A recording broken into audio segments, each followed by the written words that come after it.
හැමෝටම සුබ දවසක් කියලා ප්‍රාර්ථනා කරනවා. අදත් ඔයාලව සාදරයෙන් පිළිගන්නවා Travel Gun පැතුම් YouTube channel එකට. ගෙස්ලා සල්ලි දීලා යන හැම තැනකටම ඔයාට free යන්න පුළුවන්. ඒ කියන්නේ entrance free. ඒ හැම හොටෙල් එකකම ඔයාටත් ඒ ගෙස්ලා හා සමාන room එකක් හම්බ වෙනවා. එතකොට එයාලා දෙවෙනි පාර්ට්ටේදී ආයේ travel agency එක contact කරන්නේ guide එක තමයි contact කරන්නේ. මම මගේ පළවෙනි වීඩියෝ එකේදී ඔයාලට ගෙනාවා කොහොමද ලංකාවේ tourist guide lecture කෙනෙක් වෙන්නේ කියලා. නැත්නම් ජාතික සංචාරක මාර්ගෝපදේශක කතිකාචාර්යවරයෙක් වෙන්නේ කොහොමද කියලා මම මගේ පළවෙනි වීඩියෝ එකේදී මම ඔයාලත් එක්ක කතා කරා.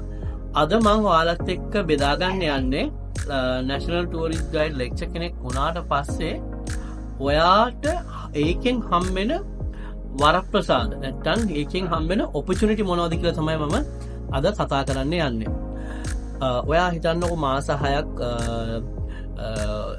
ඉස්කෝලේ යනවා වගේ මේ කෝස් එකට සහභාගී වෙලා සමුදා ඉඳන් සිකුරාදා වෙනකන් පන්ති ගිහිල්ලා ඔයා මාස 6කින් පස්සේ ලයිසන් එක ගන්නවා. ගත්තට පස්සේ මේ ලයිසන් එක නිසා ඔයාට හම්බෙන වරප්‍රසාද මොනවද කියලා තමයි දැන් මම මේ වීඩියෝ එකෙන් කතා කරන්න යන්නේ. උදාහරණයක් විදියට ඔයාට මේ ලයිසන් එක හම්බුනාට පස්සේ ගෙස්ලා සල්ලි දීලා යන හැම තැනකටම ඔයාට ෆ්‍රී යන්න පුළුවන්. ඒ කියන්නේ entrance free. උදාහරණයක් විදියට ගත්තොත් එහෙම සීගිරිය ඊට අමතරව අනුරාධපුරය පොළොන්නරුව මේ එකී නොකී සයිට්ස් හැම එකකටම ඔයාට ගන්න ඕනේ නැහැ ටිකට්ස්. ලයිසන් එක ඒ අවස්ථාවේදී ඔයාගේ අනන්‍යතාවය තහවුරු කරලා ඔයාට පුළුවන් ඒ සයිට් එකට ගෙස්ලා එක්ක ඇතුළු වෙන්න කිසිම ගෙවීමක් කරන්නේ නැතුව. දෙවෙනි කාරණේ ඔයා හිතන්න ඔයාට මේ ලයිසන් එක ගත්තට පස්සේ ඔයා නිකන් ඉන්නේ නැහනේ. ඔයා ටුවර්ස් කරනවා. මේ ටුවර්ස් කරද්දී ඔයාට ගෙස්ලත් එක්ක හැමතැනම ඇවිදින්න වෙනවා. ඇවිදින්න වෙද්දි මොකද්ද වෙන්නේ? ගෙස්ලට ඒ සංචාරක ආයතනයෙන් යම්කිසි දවස් 7ට හෝ 8ට හරියන්න හොටෙල්ස් ඇරේන්ජ් කරලා තියෙනවා නවතින්නේ. ඒ හැම හොටෙල් එකම ඔයාටත් ඒ ගෙස්ලා හා සමාන රූම් එකක් හම්බ වෙනවා. එතකොට ඒ බුෆේ එක ඇක්සස් කරන්න පුළුවන්, ඔයාට පූල් එක ඇක්සස් කරන්න පුළුවන්, ජිම් එක ඇක්සස් කරන්න පුළුවන්. මේ හැමදේම ඔයාට ෆ්‍රී හම්බ වෙනවා. එතකොට තුන්වෙනි කාරණේ විදියට ගත්තොත් එහෙම උදාහරණයක් විදියට ඔයා ගෙස්ලා කට්ටියක් එක්ක ලංකාවේ දවස් 8ක ටුවර් එකක් ඉවර කරනවා. එතකොට මේ ගෙස්ලාට ඔයා හොඳ සර්විස් එකක් දෙනවා. එතකොට ඒ ගෙස්ලා යන්න කලින් ඔයාගේ contact number එක email එක අරගෙන යන්නේ.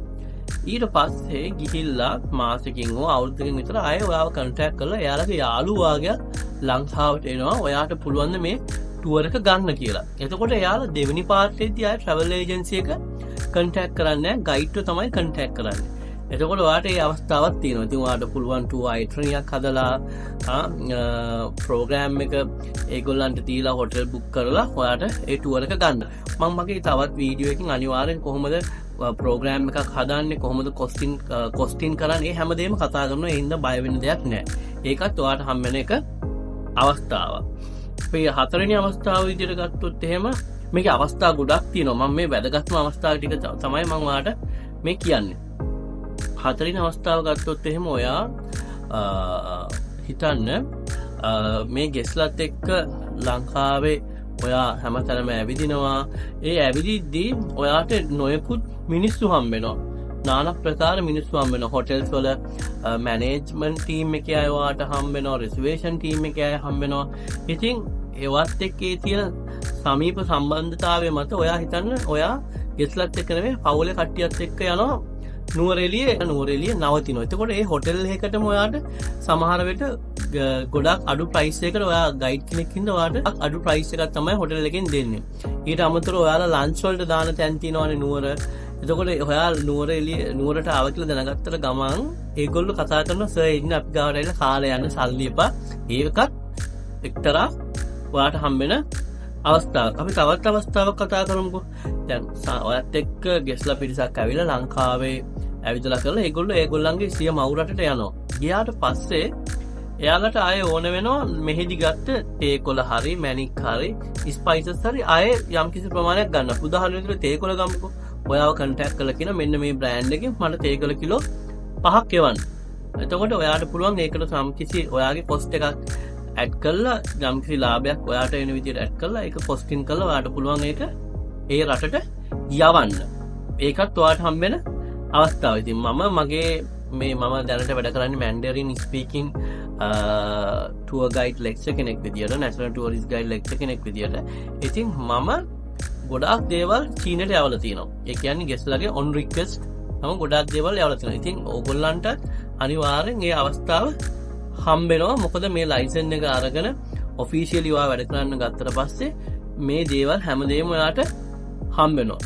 එතකොට තවත් දෙයක් ගැන අපි කතා කරොත් එහෙම දැන් මම දන්නේ අනිත් මාකට් වල ඒක එහෙම නැතුව ඇති සමහර වෙලාවට. නමුත් මම චීන මාකට් එකේ වැඩ කරන හින්දා සමහරක් ටුවර්ස් වෙනවා ලංකාවේ දවස් 4යි, මෝල්ඩිව්ස් වල දවස් 4යි. එතකොට දවස් 4ක් ලංකාවේ අවශ්‍ය සයිට්ස් වලට මම ගෙස්ලව ගෙනිහිල්ලා මෝල්ඩිව්ස් යද්දි මටත් මෝල්ඩිව්ස් යන්න පුළුවන් ගෙස්ලත් එක්ක ගිහිල්ලා ඒ දවස් 4 මෝල්ඩිව්ස් ඉඳලා ඒකටත් මගේ එයා ටිකට්ස් එක, එතකොට මම නවතින හොටෙල්ස් වල එකමඩේෂන්, කන්න බොන්න ඔක්කොම ෆ්‍රී තමයි හම්බෙන්නේ. ඒකත් ඔයාලට මේ ශේෂ්ත්‍රයට ආවට පස්සේ හම්බෙන තවත් එක්තරා ඔපචුනිටි එකක්. අපි එතනින් ගියාට පස්සේ තව දෙයක් ගැන කතා කරොත් එහෙම ඔයත් එක්ක යම්කිසි එන සංචාරකයෝ ඔයත් එක්ක ඔයාගේ තියෙන සර්විස් එක හින්දා, ඔයාගේ තියෙන හොඳ ගතිගුණ හින්දා ඔයත් එක්ක ගොඩාක් සමීප වෙනවා. ඊට පස්සේ ඒගොල්ලෝ ඔයාට ඒ රටට ආරාධනා කරන්න පුළුවන් එන්න ආවොත් අනිවාර්යෙන් අපිව කන්ටැක්ට් කරන්න කියලා ඔයාට එහෙම ආරාධනා කරන්න පුළුවන්. නෙවෙයි අනිවාර්යෙන් කරනවා. එතකොට මම නම් චීනේ ගියාට පස්සේ එහෙම ආරාධනා කරපු යාළුවෝ ගොඩාක් මාව හම්බෙන්න ඇවිල්ලා තිනවා. මාත් එක්ක කතා කරලා මාව කන්න බොන්න ගෙනහිල්ලා හරි හොඳ විදියට ඒගොල්ලෝ සංග්‍රහ කරනවා. අපි හොඳ සර්විස් එකක් ලංකාවේදී දුන්නොත් ඒකත් ඔයාට හම්බෙන අවස්ථාවක්. මේකේ අවස්ථා ගොඩක් තියෙනවා. මම මේ ඔක්කොම මොනවද කියලා කතා කරන්න යන්නේ නැහැ. මේ වැදගත්ම අවස්ථා ටික විතරක් ඔයාලත් එක්ක කතා කරන්න. තව එකක් අපි ගත්තොත් එහෙම ඔයා නිතරම වැඩ කරන්නේ මේ ලයිසන් එක ගත්තට පස්සේ සංචාරකයොත් එක්ක. හරිද? විදේශ ජාතිකයොත් එක්ක. එතකොට ඔයාට විවිධ තරාතිරම් වල පෝසත් මිනිස්සු ඔයාට හම්බ වෙනවා. එතකොට ඒගොල්ලන්ගෙන් ඔයාට අවස්ථාව වෙන්න පුළුවන් බිස්නස් ඔපචුනිටි. නව ව්‍යාපාරයක් පටන් ගන්න ඔයත් එක්ක එකතු වෙලා හොටෙල් එකකට ඉන්වෙස්ට් කරන්න, බෝට්ටුවක් ගන්න වේල්ස්ලා බලන්න යන්න. ඒ වගේ මේකේ මාර විදියට පුළුල් ඔපචුනිටිස් ගොඩක් තියෙනවා. හැබැයි අවාසනාවකට ලංකාවේ ගොඩක් අය මේ ඔපචුනිටිස් කියන දේවල් දන්නේ නැති හින්දාද කොහෙද හිතෙනවා මේවා පාවිච්චි කරන්නේ නැහැ. තව දෙයක් තමයි දැන් ඔයා හිතන්නකෝ සංචාරක ශේෂ්ත්‍රය හැමෝම දන්නවා කමිෂන්. එතකොට ලයිසන් සමහරක් ෂොප්ස් වලින් ඔයාට කමිෂන් දෙන්නේ නැහැ ඔයාට ලයිසන් එකක් නැත්තම්. ඉතින් ලයිසන් එක අනිවාර්යෙන් වැදගත්. මං සබ්ජෙක්ට් පැටහෙන හින්දා මම කියන්නේ නැහැ එක තැන්වල හම්බෙන කමිෂන් මොන වගේ පර්සන්ටේජ් හම්බෙන්නේ ඒවා මම කියන්නේ නැහැ. හැබැයි මම තව වීඩියෝ එකක් අනිවාර්යෙන් කියන ඔයා කොහොමද ටුවර් ගයිඩ් කෙනෙක් විදියට සේල්ස් කරන්නේ. ඔයා කොහොමද ටුවර් ගයිඩ් කෙනෙක් විදියට වගේම සේල්ස්මන් කෙනෙක් විදියට කොහොමද වැඩ කරලා අපේ ප්‍රොඩක්ට් ඒගොල්ලන්ට විකුණන්නේ. ඒකත් මම තවත් වීඩියෝ එකකින් අරගෙන එනවා. ඒකට අවශ්‍ය ටැක්ටික්ස් ටිප්ස් ඔක්කොම මම ඔයාලට කියලා දෙනවා. ඉතින් සමහරක් තැන් තියෙනවා ලයිසන් එක නැත්නම් ඔයාට කමිෂන් එක හම්බෙන්නේ නැහැ. කොච්චර ප්‍රමාණයක පර්චස් කරත් එන සංචාරකයෝ ඔයාලට කිසිම දෙයක් හම්බෙන්නේ නැහැ ලයිසන් එක නැති හින්දා. ඉතින් ලයිසන් එක හරි වැදගත්. ලයිසන් එක තියෙනවා නම් තමයි සමහර තැන් වලින් ඔයාට ඒ ගෙවීම් කරන්නේ. ඒකත් ඉතාමත් වැදගත් එකක්. ඉතින් ඔන්න ඔය ටික තමයි මම ඔයාලට කතා කරන්න ඕන උනේ. ඒ වගේම මගෙන් පළවෙනි වීඩියෝ එකේදී අහලා තිබ්බා කොහොමද මේ කෝස් එකට කොච්චර පල්ල යනවද කියලා. මාස 6ක් තමයි මේ කෝස් එකට ගත වෙන්නේ. සනුදා ඉඳන් සිකුරාදා වෙනකන් ක්ලාස් යන්න ඕනේ. ඉරිදා සෙන්සුරාදා නිවාඩු. කෝස් එක කොයි වෙලාවකවත් කල් යන්නේ නැහැ. එක්සෑම් කල් යන්නේ නැහැ. අනිවාර්යෙන් මාස 6න් එක්සෑම් තියෙනවා. මේ කෝස් එකේ ජීවිතය මොන වගේද කියන එකත් මම අනිවාර්යෙන් වෙනම වීඩියෝ එකක ගේන්නම්. මොකද ලොකු වීඩියෝ එකක් කරන්න වෙනවා. මේ ඔක්කොම එක වීඩියෝෙන් කතා කරන්න කිව්වොත් ඒකත් ඔයාලට බෝරින් වෙන හින්දා මම එච්චර ලොකුවට කරන්න යන්නේ නැහැ. ෂෝට් ඇන්ඩ් ස්වීට්ස් විනාඩි 10ක 12ක වීඩියෝ එකක් තමයි මම කරන්නේ. ඉතින් මෙන්න මේවා තමයි ඔයාලට හම්බෙන ඔපචුනිටිස් නැත්තම් වරප්‍රසාද ඒකත් එක්ක හම්බෙන සංචාරක මාර්ගෝපදේශකයෙක් වුණාම ඒ වගේම අවසාන වශයෙන් සංචාරක මාර්ගෝපදේශකයෙක් වෙනවා කියන්නේ ලේසි නෑ. සංචාරක මාර්ගෝපදේශකයෙක් කියන්නේ නිල නොලත් තානාධිපතිවරයෙක් විදිහට තමයි හඳුන්වන්නේ. මොකද ගෙස්ලා ලංකාවට ආවට පස්සේ ඉස්සල්ලාම ඔයාව තමයි හම්බෙන්නේ. ඔයා තමයි මේ ලංකාව නියෝජනය කරන්නේ. ඔයා හොඳ සර්විස් එකක් දුන්නොත් තමයි එයාලා හිතන්නේ මේ මිනිස්සු හැමෝම මෙන්න මේ වගේ කියලා. ඔයා හොඳ නැත්තම් ඔයා ඒ අදාළ සර්විස් එක හරියට දුන්නේ නැත්තම් ඒගොල්ලෝ හිතන්නේ ලංකාවේ හැම මිනිස්සුම මේ වගේ කියලා. ඒ නිසා තමයි කියන්නේ ජාතික සංචාරක මාර්ගෝපදේශකයෙක් කියන්නේ නිල නොලත් තානාධිපතිවරයෙක් කියලා. ඉතින් මගේ වීඩියෝ එක මම මෙතනින් නවත්තනවා. තවත් අලුත් වීඩියෝ එකකින් හම්බෙමු. මම ඊළඟ වීඩියෝ එකේදී ඔයාලත් එක්ක කතා කරන්නේ ලයිසන් එක ගත්තට පස්සේ කොහොමද අපි ටුවර්ස් හොයාගන්නේ කියලා. ඉතින් මම ඊළඟ වීඩියෝ එකකින් ඒක ඔයාලත් එක්ක කතා කරන්න. එහෙනම් ගිහිල්ලා එන්න හැමෝටම ජය වේවා. 我们来每个佛教的寺庙的时候，一定要看到最重要的3个东西。第一个，菩提树，这个是菩提树。菩提树的科学名称叫 Ficus religiosa。Ficus religiosa， 科学名称叫 Ficus religiosa。佛祖是摩尼在菩提下面得到成佛了。第二个是佛像，第三个是什么东西？佛塔，佛塔，还有要看到和尚。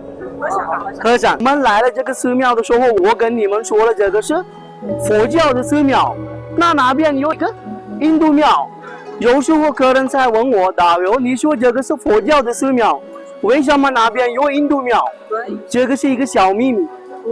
谁要知道这个小秘密？ money。不要，我是你们的导游，不要。